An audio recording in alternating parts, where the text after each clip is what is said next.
All Blacks head coach Scott Robertson and former player Mills Muliaina. Mills Muliaina insists that the All Blacks' upcoming games against the Wallabies take on an added importance for the team and Scott Robertson. New Zealand are already out of Rugby Championship title contention after successive defeats to the Springboks in Johannesburg and Cape Town. They desperately need a pair of victories over Australia to lift spirits, especially with Joe Schmidt's outfit coming off the back of a record loss in Argentina. Another reversal would therefore be unthinkable for the All Blacks, who are seeking to retain the Bledisloe Cup for another season. They have kept hold of the trophy for 21 consecutive years, and Robertson's men are expected to extend that run when they go head-to-head with the Wallabies in their next 2 Rugby Championship encounters. If you are a fan of the All Blacks, write "Go All Blacks" in the comments and subscribe to the channel. Psychologically, the All Blacks have got to get back on board. Yes, there was some good stuff, but the next 2 games against the Wallabies, I think, will be the most crucial of Scott Robertson's reign, Muliaina said on the breakdown. He's got to get the mental edge from the players. For all the criticism Robertson's predecessor Ian Foster received during his tenure, he won 4 successive Rugby Championship titles. That included the 2022 success, which saw the All Blacks lose one of their 2 home games against Argentina before heading to South Africa. Jake White believes the All Blacks have lost their ability in a crucial area after the naive Springboks defeat. Foster's side succumbed to the Springboks in Bombila, but, unlike in 2024, they turned it around to claim a 35-23 triumph. With that Rugby Championship streak now over, Muliaina insists that it is vital New Zealand and Robertson don't make more unwanted history and relinquish the Bledisloe Cup. It's hard when you're expected to win, and you want to win. When you strip things back, they are getting better, he said. The next couple of games against the Wallabies, they have to make sure they get back on the horse and win well. There were positive signs in the narrow losses to the Springboks, but ultimately Robertson's record now stands at 4 wins and 3 defeats in his 7 games so far. Muliaina is worried that could have an impact on the players going into the Bledisloe Cup clashes, but hopes they can get into a good place mentally. They're not far away, but the big thing for me is psychologically. They've got to get over that, because if you're parking up and thinking about where this is and what's happened, the last thing you want to do leading into the Wallabies game is think you're down and out and not as good as you think you are, he added. The defeats against the Springboks increased the pressure on Scott Robertson. Loose Pass is here to delve into the major talking points in the sport. The All Blacks have lost 3 of their last 4 games and are out of Rugby Championship title contention. But if you're still here, I know you're passionate about the All Blacks just like me. So don't forget to hit that subscribe button and turn on notifications so you won't miss out on the next big games and all the updates coming your way. Let me know in the comments what you think.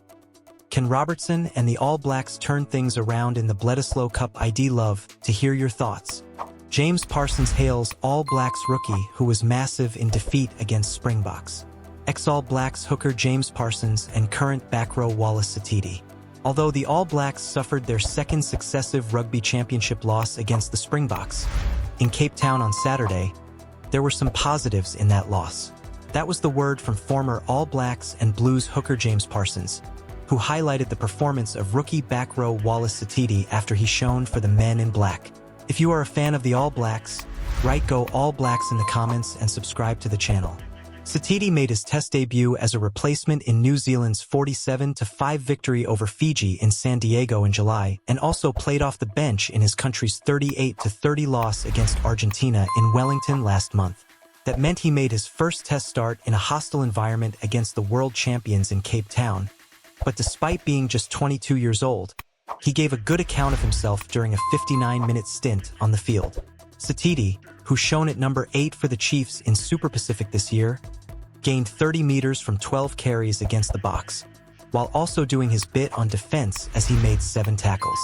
But what made his performance more remarkable is that he played in an unfamiliar position on the blindside flank. Parsons admitted that Sati's selection was amongst several unexpected changes in All Blacks head coach Scott Robertson's run-on side, but said he was pleasantly surprised by the young loose forward's performance in Cape Town. Speaking on the Aotearoa Rugby pod, Parsons said, "We made some major calls. I did not see that team coming, like the way that team was named, and I know it was through a tactical shift, but it was a lot of change. The show's host Ross Carl then said, Wallace Sati was impressive. To which Parsons replied, massive. He then went on to say that although it will be difficult to leave Ethan Blackadder out of the All Blacks run-on side when he's fit, Sati certainly caught the eye in Cape Town, and his selection brought balance to the three-time world champions back row. Jake White believes All Blacks have lost the ability in a crucial area after the naive Springboks defeat. If Ethan's fit, you can't really drop Ethan, but it was the first sort of loose forward trio mix for me, like Sam Cane had 45 rucks. And then between Wallace and Artie Savia, they would have had probably about 22 total. So that balance is good.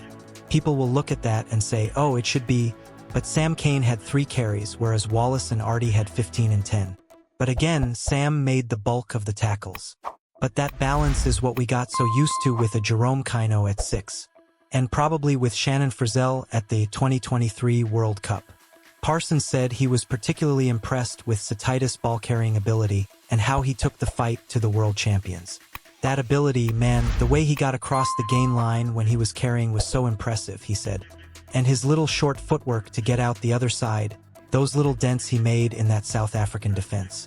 But unfortunately, we made them tackle at 80%, but didn't score a try. So that last skill execution really hurt us. Former Crusaders scrum half Bryn Hall, who is now plying his trade in Japan Rugby League 1 with the Shizuoka Blue Revs, echoed Parsons' sentiments. Being put into the cauldron in terms of like your first test start against the #1 team in the world. And I thought he held himself nicely, he said. And I think it took him a little bit of time more defensively in that first 20 minutes with the tackling. But once he got over that kind of initial 20 minutes, I thought he was outstanding. Ex-All Black draws comparison between Springboks and the great 2015 New Zealand side. Former New Zealand hooker James Parsons said the current Springbok side reminds him of a very successful All Blacks team from the past. Before you go, make sure to hit that subscribe button and turn on notifications so you don't miss any updates from the All Blacks channel. We're bringing you all the latest news, player insights, and match analysis. So stay tuned for more exciting content. What do you think of Wallace Sati's performance? Do you agree with Parsons' take? Let us know in the comments. Matt Proctor in action for the All Blacks against Japan.